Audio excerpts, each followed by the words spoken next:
함께 나눌 말씀은 요한복음 21장입니다. 요한복음 21장 15절부터 19절까지 한 절씩 교독으로 읽도록 하겠습니다. 그들이 조밥 먹은 후에 예수께서 시몬 베드로에게 이르시되 요한의 아들 시몬아 내가 이 사람들보다 나를 더 사랑하느냐 하시니 이르되 주님 그러하나이다. 내가 주님을 사랑하는 줄 주님께서 아시나이다. 이르시되 내 어린 양을 먹이라 하시고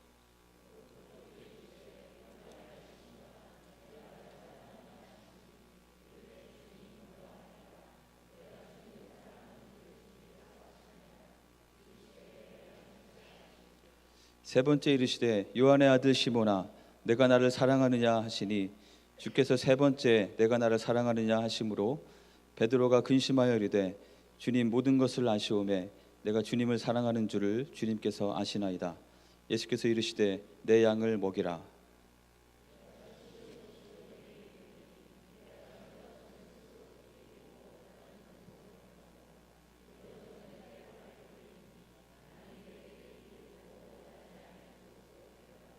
다 같이 읽겠습니다. 이 말씀을 하심은 베드로가 어떠한 죽음으로 하나님께 영광을 돌릴 것을 가리키심이라. 이 말씀을 하시고 베드로에게 이르시되 나를 따르라 하시니. 아멘. 함께 기도하겠습니다. 하나님 아버지, 이 시간 저희가 주님의 말씀 앞에 함께 나아갑니다. 이 시간 우리에게 들려주시기 원하는 주님의 말씀이 나눠지게 하여 주시고 또 우리 각자에게 좀 분별하고 듣는 영을 허락하여 주셔서 우리의 마음으로 우리의 생각으로 하나님의 말씀을 듣고 분별하고 그것을 우리의 삶에 받아서 순종할 수 있는 귀한 시간 될 수 있도록 주님 인도하여 주시옵소서. 예수님의 이름으로 기도했습니다. 오늘 읽은 본문은 아마 우리가 굉장히 익숙한 성경에 나오는 여러 이야기들 중에서도 특별히 더 익숙한 그런 본문 중에 하나가 아닐까 생각이 됩니다. 예수님의 그 제자들 중에서 가장 수제자라고 할 수 있는 이 베드로가 예수님이 돌아가신 후에 굉장히 헤매고 있다가 어떻게 예수님께서는 그에게 가장 중요한 사명을 맡기시고 또 이 베드로가 그런 사명을 맡은 자로서 그런 삶을 살 수 있게 되었는지 그 전환점이 되는 그 내용이 오늘 21장에 자세히 기록되어 있습니다. 잘 아시는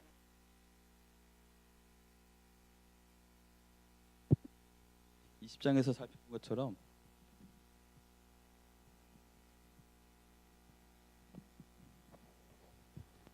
잘 들리십니까? 네.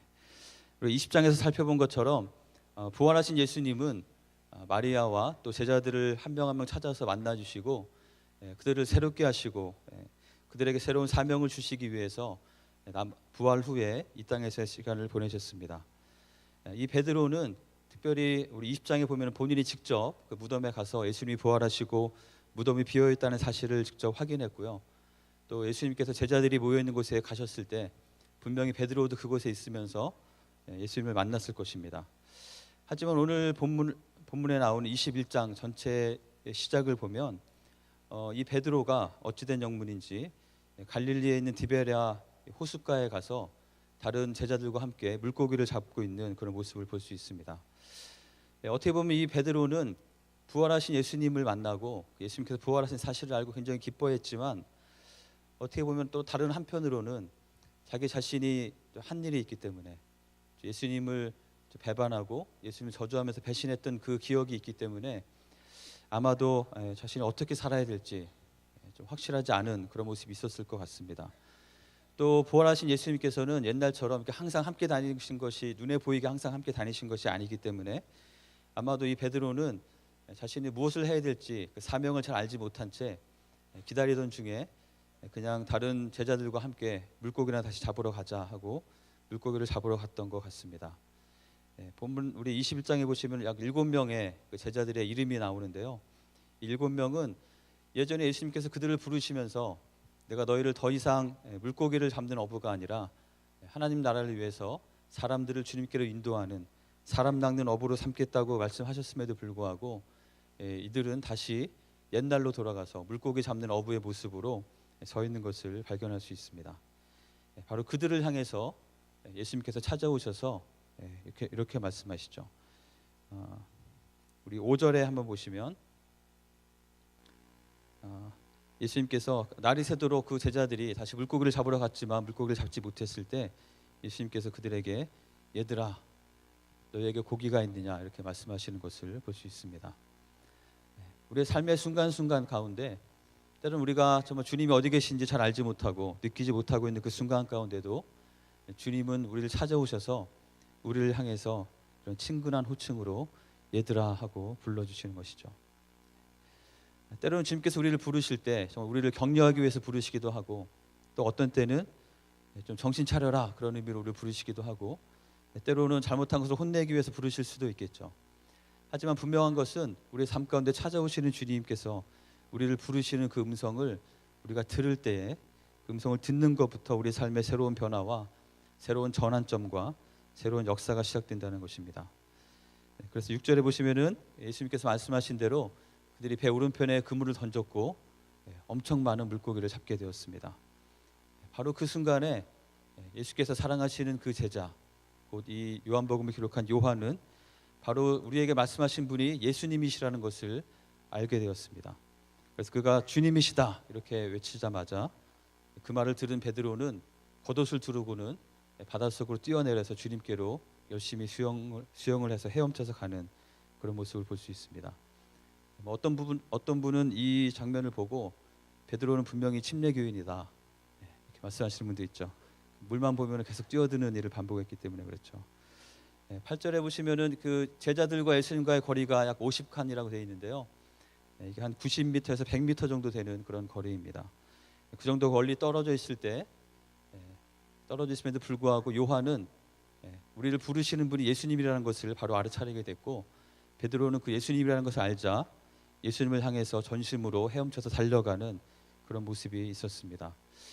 우리의 삶 가운데도 우리를 찾아오셔서 우리를 부르시는 주님의 음성을 듣고 그분이 정말 누구인지 우리가 알아보고 그런 주님께로 달려가는 것이 중요함을 확인하게 됩니다.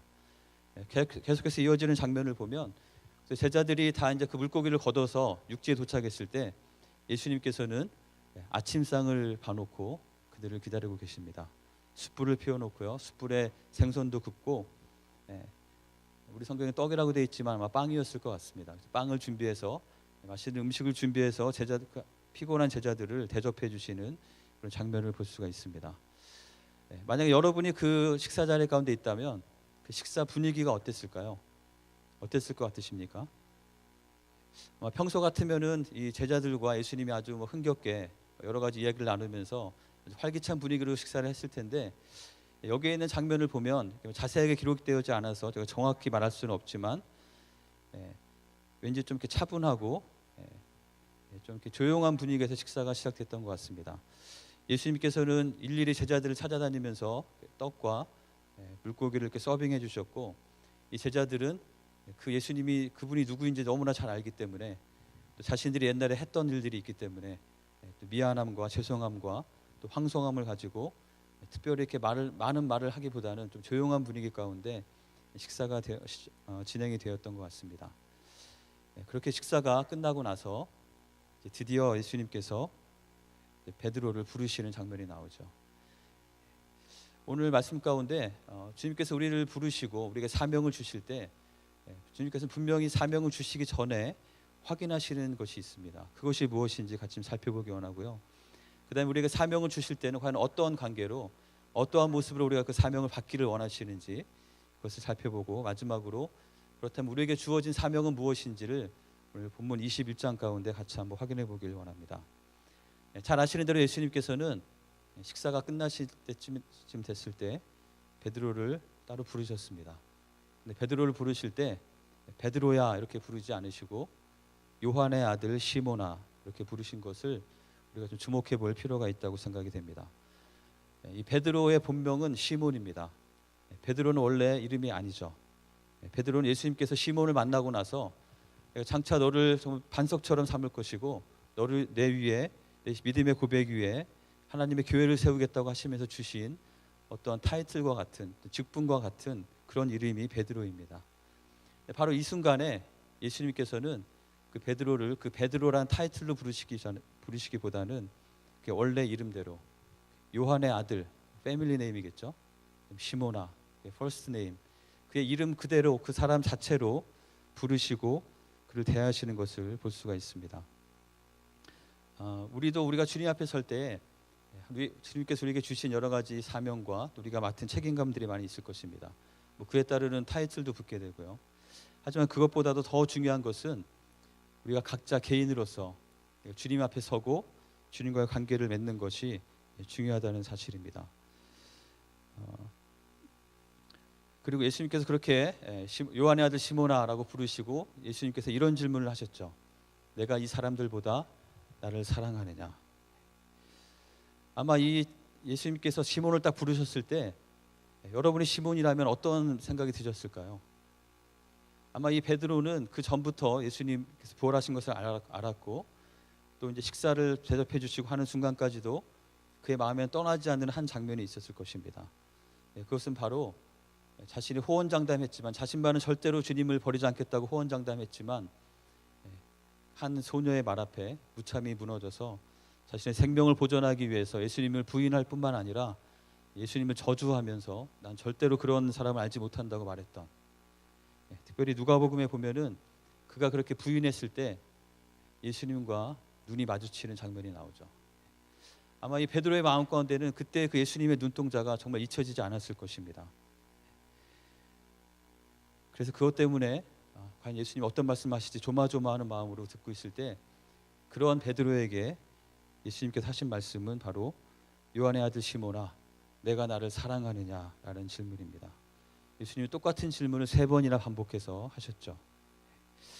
과연 예수님은 여러 가지 많은 것들을 말씀하실 수 있었을 텐데 왜 이 상황에서 베드로에게 내가 나를 사랑하느냐라는 질문을 하셨을까요?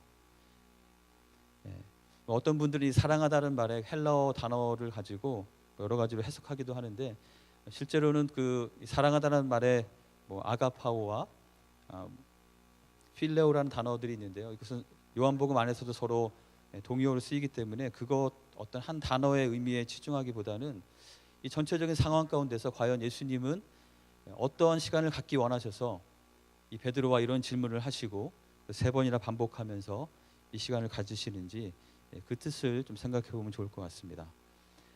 아마도 3가지 정도로 생각해 볼 수 있을 것 같습니다. 예수님의 의도가 어떤 것이었는지. 첫 번째는 베드로야, 네가 어떻게 나한테 이럴 수가 있느냐? 너 정말 나 사랑하는 거 맞느냐? 라고 약간의 원망과 좀 따지고 싶기도 하고 또 의심 어린 그런 눈초리로 물어보시는 것으로 볼 수도 있겠죠. 아니면 네가 정말 나를 사랑하는지 나는 잘 모르겠다. 네가 정말 나 사랑하는 거 맞느냐? 라고 하기 위한 의도로 말한 것이라고 생각할 수도 있을 것입니다. 아니면 베드로야, 나는 너를 정말 사랑하는데 너도 그렇지 않느냐? 내가 비록 연약해서 나를 배반했고 그것 때문에 지금 자신 없어하고 움츠러들어 있지만 하지만 네 마음속에 있는 나를 향한 너의 마음은 변함이 없지 않느냐? 그렇지 않니? 라는 의미로 사랑을 확인하고 그가 사랑을 고백하면서 그 주님과의 사랑을 회복시키기 원하는 그 마음을 가지고 이렇게 질문한 것은 아닐지. 여러분 어떻게 생각하십니까? 이 3가지 가능성 중에 예수님은 어떤 의도를 가지고 이 베드로에게 내가 나를 사랑하느냐, 내가 나를 사랑하느냐, 내가 나를 사랑하느냐 이렇게 반복하셨을까요? 어떻게 생각하십니까? 이 말씀을 하시는 그 예수님의 눈동자를 우리가 볼 수 있다면 분명히 그것은 베드로를 향한 어떤 의심의 눈초리나 아니면 정말 확인하고 싶은 어떤 판단하고자 하는 그런 눈초리보다는 그를 회복시키기 원하시고 그를 향한 풍성한 흘러넘치는 긍휼과 사랑의 마음을 가지고 그를 바라보시면서 이런 질문을 하셨을 거라는 생각이 듭니다. 분명히 예수님께서는 그에게 사명을 맡기시기 전에 그와의 사랑의 관계를 회복하기 원하셨고 무엇보다도 베드로가 더 이상 예수님의 그 자신이 배반했을 때의 그 눈동자가 아니라 다시 사랑하느냐고 물으시고 그 사랑의 고백을 받으시는 그 주님의 눈동자를 기억하도록 바꾸기 원하셨을 거라는 생각이 듭니다. 저희 집에는 아이들이 4명이 있는데요. 그중에 특별히 우리 막내 아이가 굉장히 호기심도 많고 또 호기심을 주체할 수 없고 또 겁도 없기 때문에 굉장히 많은 사건 사고를 집에서 일으키게 됩니다. 특별히 언니들의 그 물감이나 펜 같은 거에 관심이 많아가지고요. 맨날 그거를 가지고 벽에다 그림도 그리고 카펫에다 쏟아놓기도 하고 그런 일을 많이 하게 되죠. 그래서 처음엔 굉장히 막 이렇게 화도 나고 그랬는데 지금 너무 좀 익숙해져 가고 있는 중에 있습니다. 근데 그런 사고를 치게 되면은 부모로서의 첫 번째 반응은 너무 막 화가 나죠. 그렇지? 이게 어떻게 이걸 또 치워야 되나 생각이 들면서 다들 경험하셨겠지만 그 조그만 아이의 등에 이렇게 스매싱을 한번 가하기도 하고 그렇지만 좀 화가 누그러지면서 어쨌든 또 이게 뒷수습을 해야 되기 때문에 열심히 치우기도 하고 또 무엇보다도 자기 온몸에 발라놓은 그 물감과 펜을 열심히 씻어주는 그런 시간을 갖게 됩니다. 한 번은 그렇게 씻으면서 그 아이에게 그렇게 물어봤던 적이 있습니다. 굉장히 이렇게 본인도 자기가 참지 못해서 이렇게 했음에도 불구하고 또 미안한 마음이 있는 것 같아서 유리야 너 아빠 사랑하니? 이렇게 물어본 적이 있습니다. 그랬더니 굉장히 미안한 마음을 가지고 아빠 사랑해 엄청 이렇게 얘기를 했습니다. 과연 제가 그 아이에게 그 순간에 너 아빠 사랑하니라고 물어본 그 의도는 무엇이었을까요? 얘가 정말 이 아이가 나 사랑하는지 궁금해서가 아니겠죠. 굉장히 또 자기가 어떤 충동을 이기지 못하고 사고를 친 것 때문에 미안해하는 그 아이에게 여전히 너는 변함없이 내 딸이고 여전히 너는 내가 사랑하는 우리는 사랑하는 관계라는 것을 확인하고 싶어서 그런 질문을 했던 것이죠. 물론 예수님과의 차이점은 저는 그 다음에 다시 그런데 아빠를 사랑하는데 왜 그랬어? 이런 질문이 또 이렇게 이어지는 것이 저의 한계이긴 합니다. 근데 분명히 이 장면 가운데 우리가 분명히 발견할 수 있는 것은 예수님께서 베드로에게 계속해서 이런 똑같은 질문을 하시면서 예수님께서 정말 원하셨던 것은 이 베드로의 마음이 주님을 배반했던 그 배반의 본인의 그 죄책감이 아니라 주님을 사랑하는 마음으로 가득 차기를 원하셨던 것을 기억하면 좋겠습니다. 주님께서 우리에게 사명을 맡기시기 전에 분명하게 확인하고 싶으시고 우리에게 세워주고 싶으신 것이 바로 그 모습인 것이죠.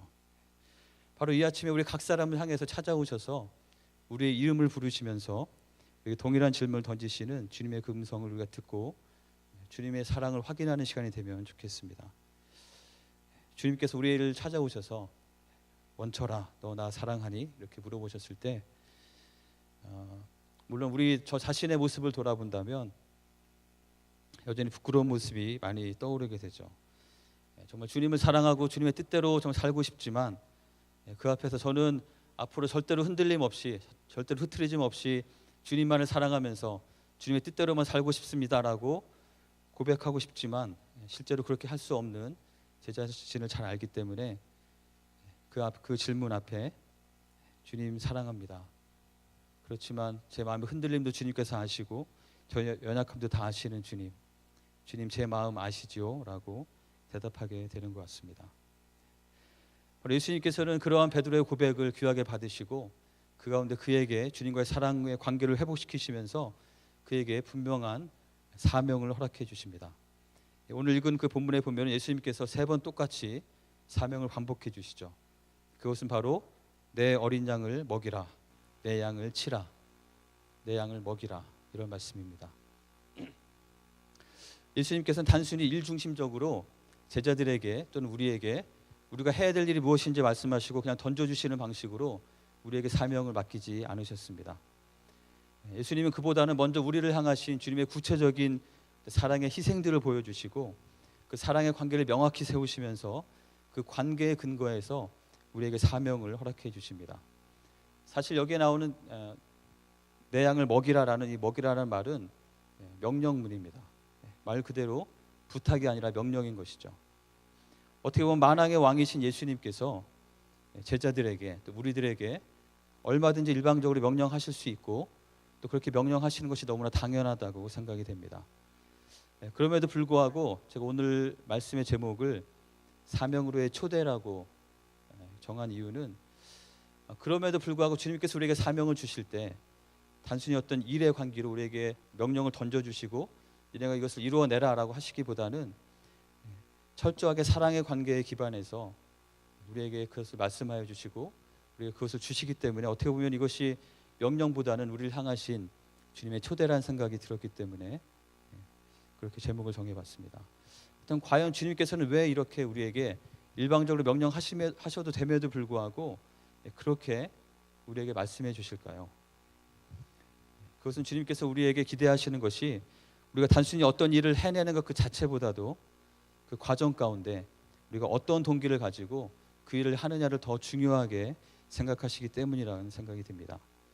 주님께서 우리가 어떤 일을 얼마나 크고 멋지게 해내느냐보다는 어떠한 동기를 가지고 그 자리 가운데 서 있었는지를 더 중요하게 보신다고 믿습니다.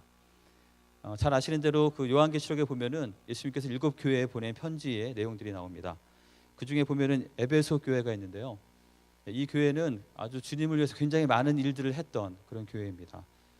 말씀에 있는 것처럼 그들의 행위와 수고와 인내와 특별히 에베소 교회는 악과 절대로 타협하지 않고 거짓 교사들을 다 분별해내서 그들을 쫓아내고 아주 어려운 일도 잘 견뎌내고 게으르지 않고 부지런함으로 주님을 섬겼던 그런 교회입니다.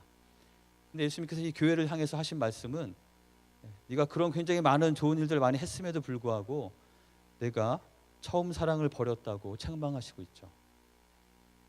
그리고 거기서 끝이는 것이 아니라 내가 어디서 떨어졌는지 생각하고 그 처음 사랑을 회복하지 않으면 촛대를 옮기겠다고까지 말씀하시는 것을 우리가 볼 수 있습니다. 바로 주님께서 우리의 이런 관계와 우리가 어떠한 모습을 그 자리에 서는지를 더 중요하게 여기시기 때문에 그런 관계를 우리에게 사명을 맡기시는 것이죠.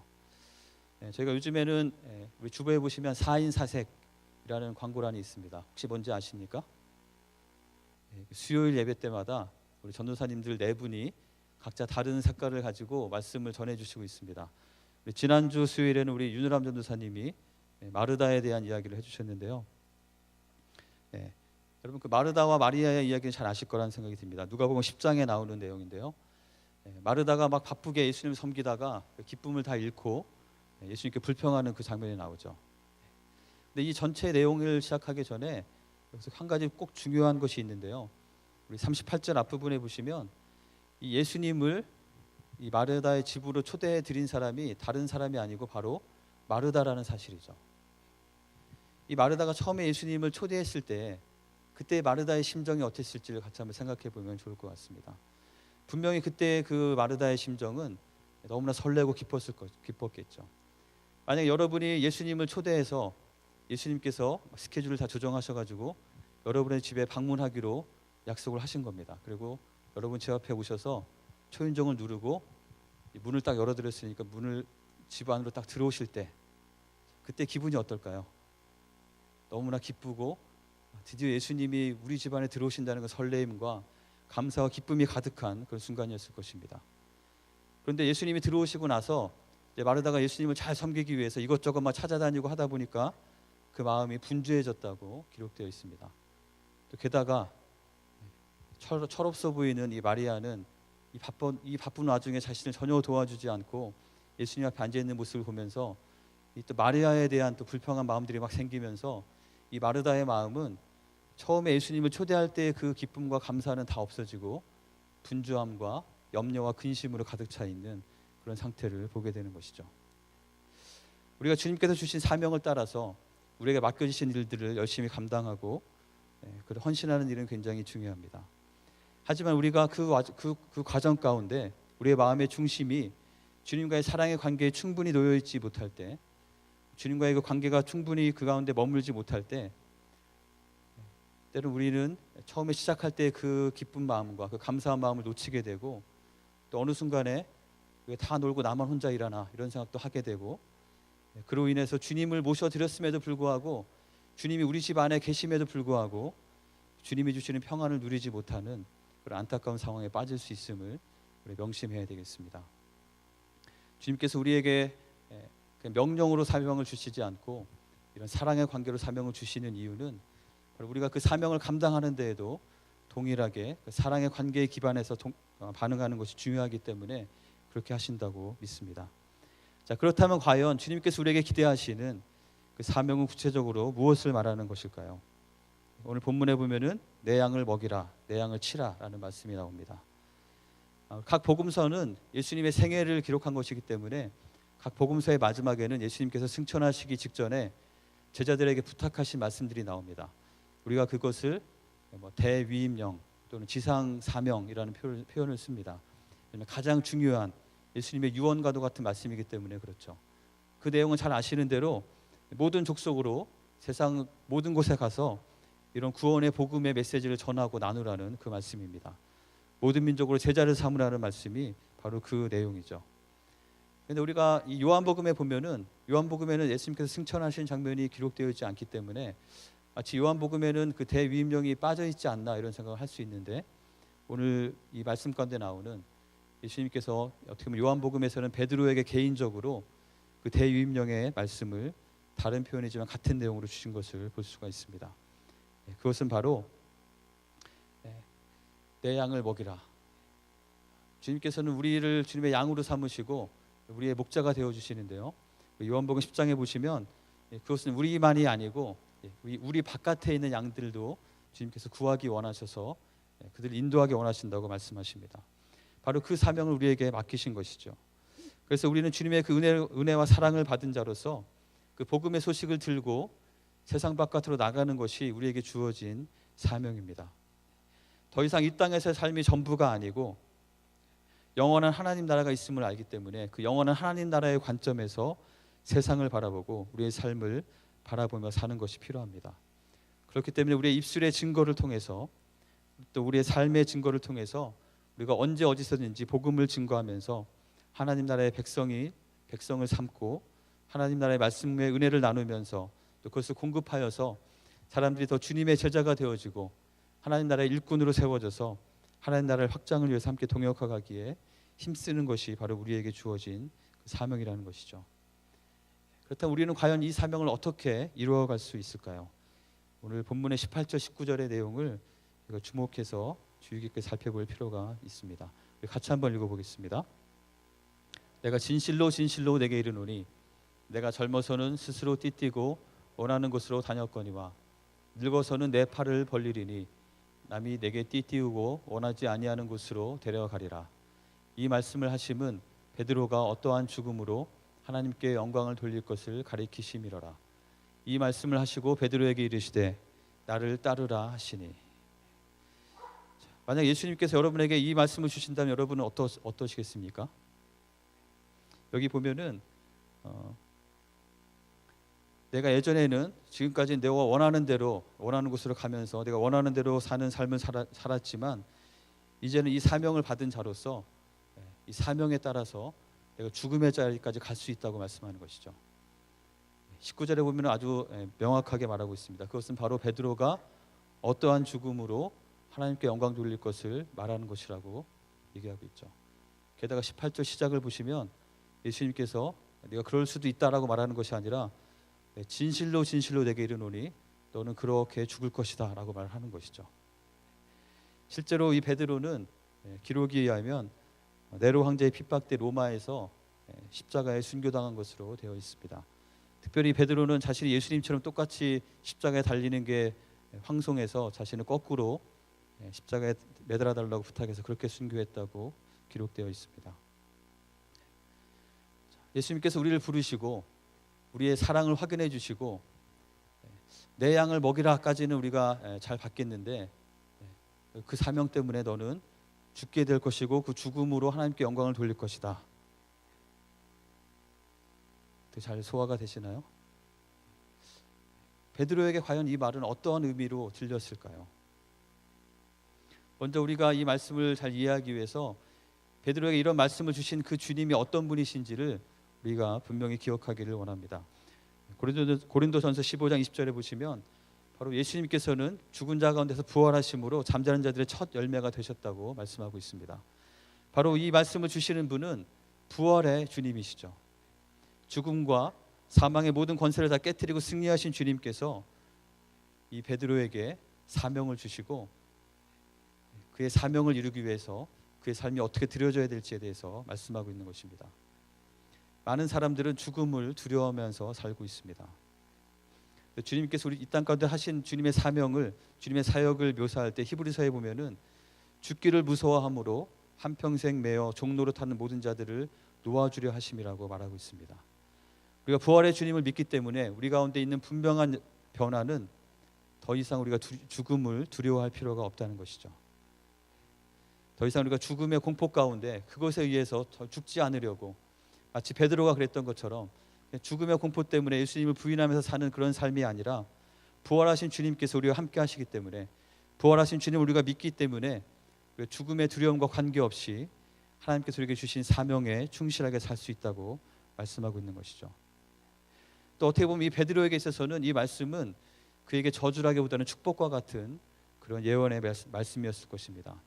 불과 얼마 전에 자기가 자신의 생명을 보존하기 위해서 예수님을 배신했었는데, 이 말씀은 베드로가 더 이상 그렇게 흔들림 없이 죽음의 그 순간까지 죽음을 두려워하지 않고 하나님께 영광을 돌리는 그런 삶을 살 것이라고 보증해 주는 그런 말씀이기 때문이죠. 여러분에게는 혹시 내가 정말 목숨을 걸어도 아깝지 않겠다는 그런 일들이 있으십니까?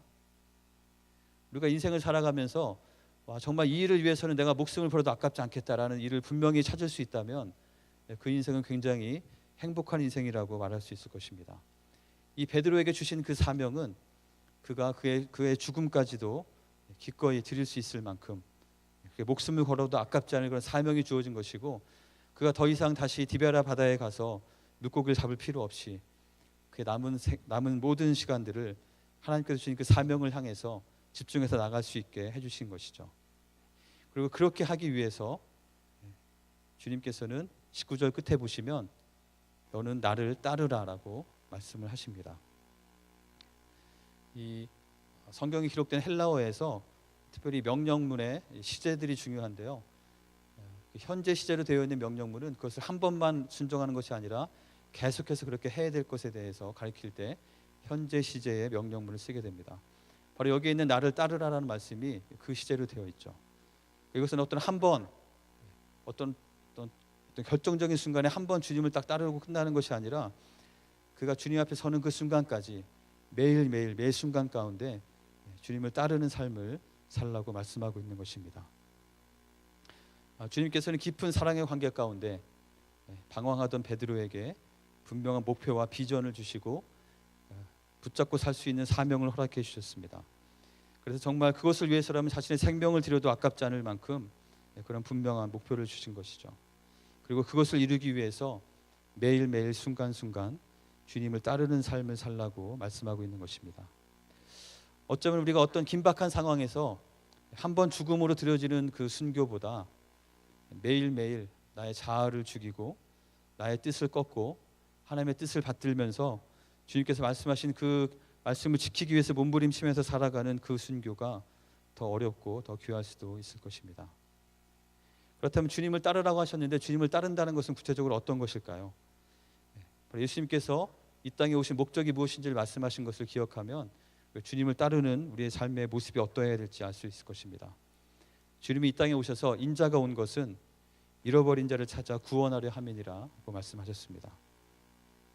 그리고 우리를 위해서 생명을 주시면서 양 무리로 비교하면서 우리가 주님 안에 들어와 있는 우리 안에 있는 양뿐만 아니라 이 바깥에 있는 양들도 인도하고 구원하기 원한다고 말씀하셨습니다. 또 그것 때문에 주님께서는 인자가 온 것은 섬김을 받으려 함이 아니라 도리어 섬기려 하고 자기 목숨을 많은 사람의 대속물로 주려 함이니라라고 말씀하셨습니다.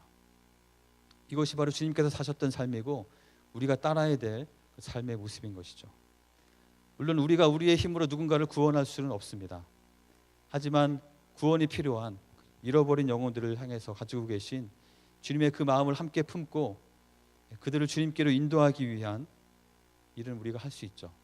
그들에게 찾아가서 그들에게 복음의 소식을 전해주고 그들을 주님께로 인도할 수 있습니다. 또 섬기러 오셨던 주님처럼 우리의 삶 가운데도 우리가 무엇을 누리고 더 많이 누리고 가지려고 하는 것보다는 더 겸손하게 섬기면서 그런 섬김의 모습을 통해서 주님의 마음을 배우고 그 섬김의 모습을 통해서 하나님 나라를 확장해가는 것이 우리가 주님을 따르는 우리에게 주어진 일이라고 믿습니다. 제가 얼마 전에 새벽 기도회 때 이 얘기를 했던 적이 있는데요. 어떤 뉴욕 시내에서 있었던 일이라고 합니다. 실화인지는 제가 정확히 모르겠습니다. 한 소년이 추운 겨울에 맨발로 신발 가게 안을 이렇게 들여다보고 있었습니다. 그 아이는 누가 봐도 부모도 없는 것 같고 제대로 입지도 못하고 무엇보다도 맨발로 그 추운 뉴욕 거리에서 한 신발 가게 안에 있는 예쁜 신발을 이렇게 보고 있었던 것이죠. 그것을 지나가던 한 중년 부인이 보고 안타깝게 생각해서 그 아이를 데리고 가게로 들어가서 주인에게 부탁해서 따뜻한 물을 떠다가 그 아이의 발을 깨끗이 씻겨주고 새 양말을 사서 양말을 신겨주고 그 아이가 보고 있던 신발을 사서 그 아이의 발에 신겨주었습니다. 그랬더니 그 부인이 자기에게 해주신 그것을 이렇게 물끄러미 바라보던 그 소년이 그 부인에게 이렇게 말했다고 그러죠. 저 혹시 하나님 부인이세요? 네. 그 아이는 자기가 너무 춥고 발이 시려웠을 때 그 신발을 바라보면서 하나님께 자신이 기도했던 거죠. 이제 하나님께 간절히 기도했는데 이 부인이 나타나서 그 신발을 자기에게 주니까 혹시 이분이 하나님의 부인이 아닐까 이렇게 생각했다는 이야기입니다. 어떻습니까? 우리는 하나님의 자녀로서 이 세상 가운데 살아가고 있습니다. 그렇다면 분명히 어느 순간인가는 어떤 사람이 우리를 보면서 혹시 하나님의 아들 아니세요? 혹시 하나님의 딸 아니세요? 혹시 주님의 제자가 아니세요라고 질문을 받을 수 있어야 정상일 거라는 생각이 듭니다. 바로 우리의 삶의 자리에서 우리가 주님의 그런 본을 따라서 주님의 제자로서의 그런 삶을 살아갈 때 하나님께서는 분명히 우리를 통해서 귀한 일들을 이루실 것이라고 믿습니다. 주님께서 우리에게 이러한 사명을 주셨을 뿐만 아니라 또 한 가지 중요한 것은 우리가 그 사명을 감당할 수 있는 능력도 이미 주셨다는 것이죠. 성경에 나오는 달란트라는 화폐가 있는데요. 이것은 돈을 세는 또 큰 돈의 화폐의 단위이기도 합니다. 하지만 그 달란트라는 말의 그 더 근본적인 의미에는 기프트, 주님께서 우리에게 주신 은사와 재능이라는 의미가 있습니다. 하나님께서는 여러분에게 어떠한 달란트를 주셨습니까? 여러분은 그 받은 달란트를 가지고 무엇을 하고 계십니까? 우리에게 주신 물질과 시간과 재능과 건강과 많은 것들이 있을 것입니다. 어떤 사람들은 그 달란트를 가지고 우리의 소유와 자랑으로 사용할 수도 있겠고, 어떤 사람은 그것을 가지고 섬김과 나눔의 목적으로 주셨음을 기억하고 그렇게 드릴 수도 있을 것입니다. 주님께서 말씀하십니다. 누가복음 12장에 보면은 주님께서 어느 순간에 우리에게 오셔서 우리에게 맡긴 것들을 카운트하실 때 많이 받은 자에게는 많이 요구할 것이요 많이 맡은 자에게는 많이 달라 할 것이라 이렇게 말씀하십니다. 여러분에게 하나님께서 우리에게 맡기신 것이 무엇인지를 우리가 기억한다면 우리 그것에 감사함으로 그것을 하나님 나라를 위해서 더 드리기를 힘쓰는 우리가 되어야 되겠습니다. 주님께서 우리를 사랑의 관계로 부르시고 그 사랑의 관계 가운데 하나님의 마음에 있는 것이 무엇인지를 보여주시고 또 그것을 감당할 수 있는 것들을 우리가 공급해 주셨을 때 우리가 매일매일 순간순간 주님을 본받아 따르는 삶을 사는 것이 주님의 사명을 받은 자로서 우리에게 마땅한 모습일 것입니다. 우리가 선교팀들 파송할 때 자주 부르는 찬양이 있죠. 파송의 노래라는 것인데요. 거기 보면은 너의 가는 길에 주의 평강이 있으리, 너의 가는 길에 주의 축복이 있으리, 주님 나라를 위해서 길 떠나는 나의 형제여. 우리가 그들의 발걸음을 축복하는 그런 노래가 있는데요. 어떻게 보면 그것은 꼭 어떤 선교팀에게만 해당되는 것이 아닐 것이라는 생각이 듭니다. 우리가 정말 주님과의 그런 사랑의 관계를 분명히 회복할 때, 주님의 분명한 사랑의 관계 가운데 거할 때 우리에게 주시는 그 사명을 받고 주님께서 세상을 향해서 가라고 하시는 그 말씀에 순종함으로 우리의 삶의 자리 가운데 그 순종의 발걸음들을 내디딜 때 그것이 나와 가장 가까운 부부와의 관계이든 우리 가정이든 내가 있는 우리 옆집과의 관계이든 우리 목장이든 우리 교회이든 내가 속한 그 어느 곳에서 주님께서 그렇게 우리를 말씀하실 때 우리가 그 순종의 발걸음으로 내딛는다면 분명께서 성령으로 인도하시면서 우리의 삶 가운데 놀라운 일들을 일으키실 것입니다. 그 찬양의 가사대로 우리의 삶의 자리가 거친 광야에서 꽃이 피는 곳이 될 것이고 주님의 영광이 나타나는 그런 곳이 될 것입니다. 그래서 우리가 밟는 모든 땅이 하나님의 통치하시는 하나님 나라가 확정되어가는 그런 곳이 될 것이라고 믿습니다. 저희가 이 시간 함께 우리가 같이 찬양하면서 마무리하면 좋겠는데요.